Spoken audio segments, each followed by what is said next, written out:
जय राजगुरु, जिन्हें जगबंधु विद्याधर महापात्र भ्रमरबारा राय के नाम से भी जाना जाता है, ओडिशा के इतिहास में एक सम्मानित व्यक्ति हैं, खासकर ब्रिटिश औपनिवेशिक शासन के खिलाफ प्रतिरोध में उनकी भूमिका के लिए। 1739 में पुरी के पास बिरहरे कृष्णपुर गांव में जन्मे जय राजगुरु एक विद्वान, राजनयिक और सबसे महत्वपूर्ण एक उग्र देशभक्त थे, जिन्होंने ओडिशा में बाद के स्वतंत्रता संग्राम की नींव रखी। उनकी कहानी साहस, बलिदान और अपनी मातृभूमि के प्रति अटूट प्रतिबद्धता की है। जय राजगुरु का जन्म सीखने और विद्वता की एक मजबूत परंपरा वाले एक ब्राह्मण परिवार में हुआ था। उनके पिता चंद्रशेखर विद्याधर महापात्र एक प्रसिद्ध विद्वान थे और छोटी उम्र से ही जय को संस्कृत, वेदों और पारंपरिक ज्ञान की अन्य शाखाओं में प्रशिक्षित किया गया था। शास्त्रों और कानून की उनकी गहरी समझ के कारण उन्हें राजगुरु की उपाधि मिली, जिसका अर्थ है शाही शिक्षक या उपदेशक। एक विद्वान के रूप में उनकी प्रतिभा और प्रतिष्ठा ने उन्हें जल्द ही खुर्दा के शाही परिवार के ध्यान में ला दिया, जहां उन्हें युवा राजा मुकुंद देव द्वितीय के मुख्य सलाहकार और राजगुरु के रूप में नियुक्त किया गया। प्रभाव की इस स्थिति ने जय राजगुरु को राज्य के प्रशासन और रक्षा में महत्वपूर्ण भूमिका निभाने की अनुमति दी।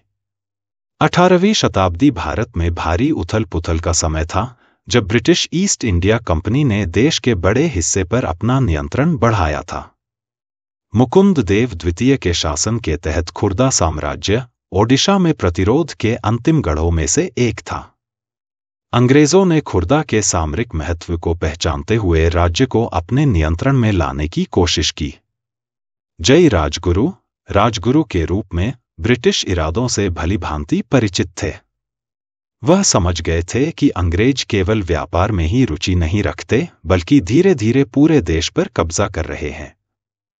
उन्होंने खुर्दा की संप्रभुता और ओडिशा में पारंपरिक जीवन शैली के लिए उत्पन्न खतरे को देखा। जय राजगुरु का अंग्रेजों के प्रति प्रतिरोध ईस्ट इंडिया कंपनी द्वारा थोपी गई दमनकारी नीतियों को स्वीकार करने से इनकार करने के साथ शुरू हुआ। अंग्रेजों ने खुर्दा के लोगों पर भारी कर लगाया था और मांग की थी कि राज्य उनके अभियानों में सैन्य सहायता प्रदान करे। जय राजगुरु ने इन मांगों का कड़ा विरोध किया, उन्हें राज्य की संप्रभुता के उल्लंघन के रूप में देखा। उन्होंने स्थानीय सरदारों, जमींदारों और खुर्दा के आम लोगों को अंग्रेजों के खिलाफ एकजुट करने के लिए एक प्रतिरोध आंदोलन आयोजित करना शुरू किया। पड़ोसी राज्यों के साथ गठबंधन बनाने के उनके प्रयास और उनके कूटनीतिक कौशल औपनिवेशिक शक्ति के खिलाफ संयुक्त मोर्चा बनाने में महत्वपूर्ण थे।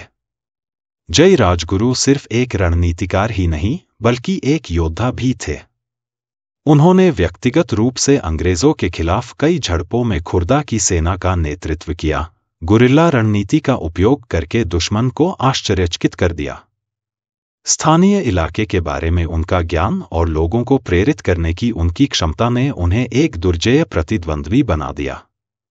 जय राजगुरु और अंग्रेजों के बीच सबसे महत्वपूर्ण टकराव 1804 में हुआ, जिसे बरूनी की लड़ाई के नाम से जाना जाता है।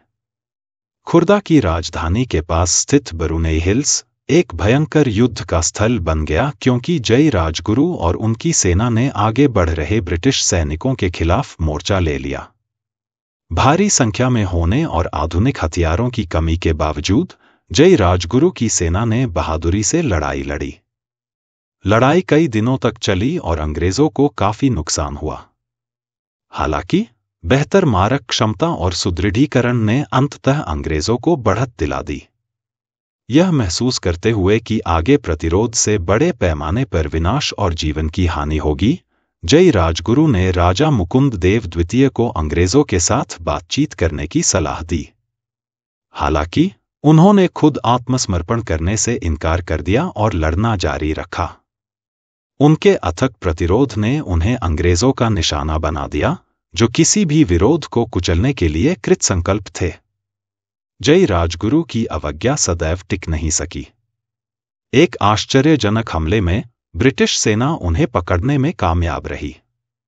कैद में रहते हुए भी उन्होंने ब्रिटिश सत्ता के सामने झुकने से इनकार कर दिया।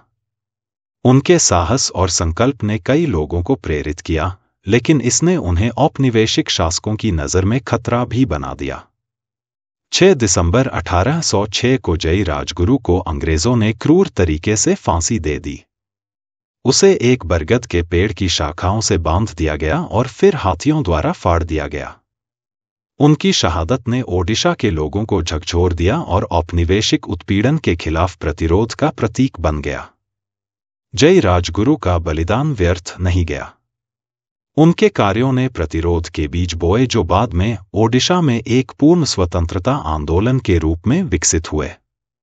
उन्हें भारत के सबसे शुरुआती स्वतंत्रता सेनानियों में से एक के रूप में याद किया जाता है, जिनका साहस और देशभक्ति पीढ़ियों को प्रेरित करती रहती है। ओडिशा सरकार ने जय राजगुरु के नाम पर संस्थानों, सड़कों और सार्वजनिक स्थानों का नामकरण करके उनकी विरासत का सम्मान किया है। उनके जीवन और संघर्ष को हर साल उनकी जन्म और मृत्यु वर्षगांठ पर मनाया जाता है, जिससे यह सुनिश्चित होता है कि उनकी कहानी लोगों के दिलों में जिंदा रहे। जय राजगुरु की कहानी ओडिशा के लोगों की अदम्य भावना और स्वतंत्रता के प्रति उनकी अटूट प्रतिबद्धता का प्रमाण है। उनका जीवन इतिहास के अंधेरे दौर में आशा की किरण था और उनकी विरासत उत्पीड़न और अन्याय के खिलाफ लड़ाई को प्रेरित करती रही है।